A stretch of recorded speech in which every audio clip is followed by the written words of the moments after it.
बिस्मिल्लाहिर्रहमानिर्रहीम। तुर गए यार मुहब्बतां वाले ते खो के लै गए हासे। दिल नहीं लगदा यार मुहम्मद ते जाविए केड़े पासे।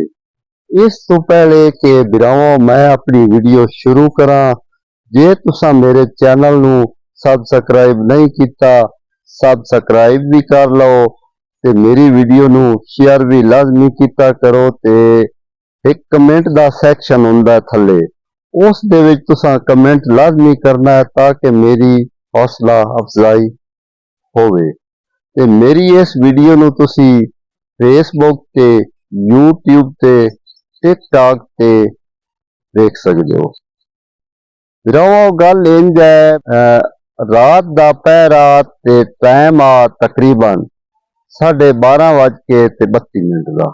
मैं उत्ते कोठे ते सुत्तो होया मो ते 12 बजे मैनू जाग हो गई ते मैं की वेख्या, एक अजब जिहा नज़ारा वेख्या। ते ओ मैं जेड़ा नज़ारा ते ओ गल्लां भी ना तुहाडे नाल शेयर करूंगा। जदों मैं उठ्या, थल्ले गया, फ्रिज चों पानी कढ के पीता है, अंब खादे नो, मुड़ मैं उत्ते कमरे दे आ गया। एक पक्खुआं दा डार आ, सफेद पक्खुआं नो, ते उत्तों रात दा हनेरा हा ते ओ ना उत्तों लगे जावे नो। मैं इस सोच च पै गया बई वेखो, बई ना तो इन्हां नूं कोई पता है अपने राह दा, बई अपना जिहड़ा राह है ना वो किवें ढूंढदे नो। मुड़ हनेरा है ते गल करन दा मकसद ये है बई एक तो वो इकट्ठे टुरे होए झुंड बन के, पता लगदा भी कोशिश जांदी पई है। बसमान ते बड़ा खूबसूरत मंजर आ, बड़ा प्यारा समा। इकट्ठे हो पक्खू टुरे होया नो।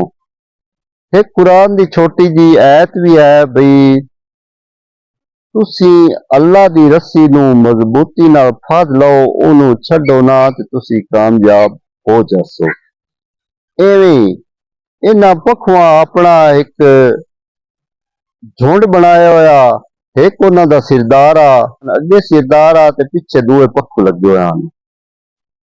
ते रास्ते दा तयन तां अल्लाह दी जात उन्हां नूं इतना अकल दिता है बई ओ रास्ते दा तयन करके रात दे सफर जांदे पे हन। ते देखो यार, असी इंसान है, अशरफुल मखलूकात है, सब तो अफजल ये इंसान है, लेकिन इहदे विच इकट्ठ क्यों नहीं? तुसी ये वेखो भी किसे दा मुंह किदाई लगा हुंदा है, किसे दा किदाई हुंदा है, इकट्ठे नहीं टुरदे। हालांकि इत्तफाक दे विच बड़ी बरकत है। जे इकट्ठे रसो तो अल्लाह ताला तुहानू अपने कम्मां कारां दे विच बरकत देसी। इंज ना होवे बई कोई किदाई होवे, कोई किदाई होवे। अगर एक पक्खू है ना वो अकल्ला टुरे होया ना उड़दा पिया, वो एक ही है। ते जदों झुंड इकट्ठा है, उन्हां दा एक तां बड़ा खूबसूरत ते प्यारा मंजर लगदा है जिहड़ा अखी नूं भांदा है। ते ओ कदी भी इकल्ले नहीं टुरदे, रात नूं सफर करना ज्यादा पसंद करदे। एक असी इंसान है जिहड़े के वखरे वखरे हो गए हैं। अल्लाह तो ये दुआ करदे हैं भी अल्लाह ताला एक तां जिहड़ी रहमत दी बारिश है वो वसा दे, क्योंकि जमीनां खुश्क होइयां पईयां, चरिंद परिंद जिहड़े हन वो बेचारे उन्हां दा भी बुरा हाल है। ते बाकी जिंदगी बड़ी थोड़ी जही है, इनू हस खेड के गुजारो। इतनियां ही गल्लां जे जिंदगी दिती, इजाजत जे जिंदगी दिती, मोहलत नवीं गल्लां दे नाल तुहाडी खिदमत दोबारा हाजिर होसां।